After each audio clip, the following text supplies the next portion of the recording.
Ladies and gentlemen, today we have Tony Watson, the CPA to the realtors, and we wanted to share some great information with you.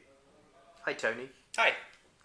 What can you tell us about the short sale and tax implications and foreclosures?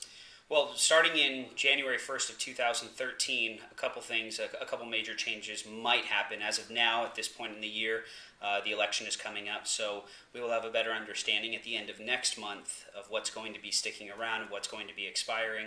But as of now, the cancellation of debt, Debt Exclusion Act of 2007, if that expires as of December 31st of this year, going into 2013, any individual who short sales or forecloses on an investment property or a primary residence will be subject to the cancellation of debt tax. Now, whether they get a 1099-A or a 1099-C, once again, those two forms are the same forms. One requires a little of addition and subtraction, easy math. The 1099-C spells it clear as day.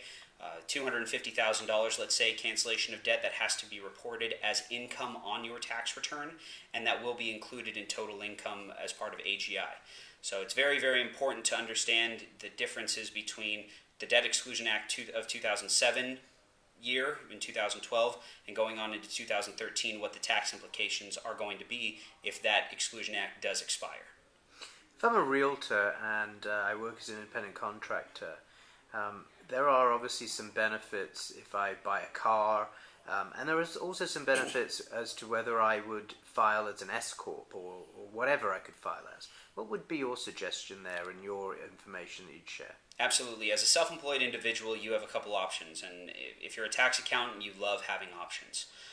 As a self-employed individual, you have the option of either being a sole proprietor, incorporating as an LLC, changing that LLC into an S corporation, or actually filing as a C corporation. As an S corporation, you are allowed to pay yourself a reasonable salary, which means that 100% of your profits are not subject to self-employment tax. Now, right now, self-employment tax, it ranges, 2011 it was 12.2%, and now it's back up to 15.3%. So out of your total profits as a sole proprietor, on top of federal and state taxes, you will pay an additional 15.3% of self-employment tax. The whole benefit of incorporating as an S corporation is to avoid paying that Social Security tax on 100% of your profit. So let's say that you're a small business, you make $100,000, and let's say that you have $50,000 in expenses, so your profit for the year would be $50,000. As a sole proprietor, you would pay 15.3% self-employment tax on the full $50,000. As an S corporation, you are only subject to Social Security tax on a reasonable amount of that $50,000, which would be your reasonable salary or your W-2. And that is usually ranging anywhere between 35 to 45%. So instead of 50,000 times 15.3%, you take 50,000 times 35%, and that number times 15.3%, and right there you just saved yourself a couple $1,000s in payroll taxes.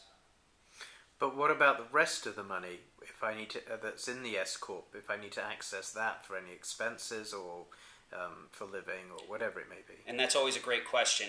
As an S corporation, if you, let's say you pay yourself a $15,000 salary out of that $50,000 profit, what happens to the other $35,000? The $35,000 is flow-through income and is subject to taxation, but not to payroll taxes, not to self-employment tax. So throughout the year, let's say that you go and see your accountant at the end of the year and he does the W-2 for $15,000, but let's say that you've drawn $30,000 over the course of the year.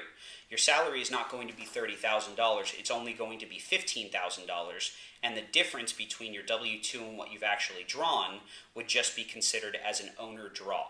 And owner draws are not subject to payroll taxes. But you would have to let your accountant calculate that for you unless you are familiar with the reasonable salary rulings and you do your own payroll. If I was to refinance, do I need to show my salary income, or can I show my salary income and my draw? Well, the greatest thing about refinancing is that they don't look at just your W-2 or just your flow-through income. They look at your total adjusted gross income. And so your AGI not only includes your W-2, but it also includes your flow-through income.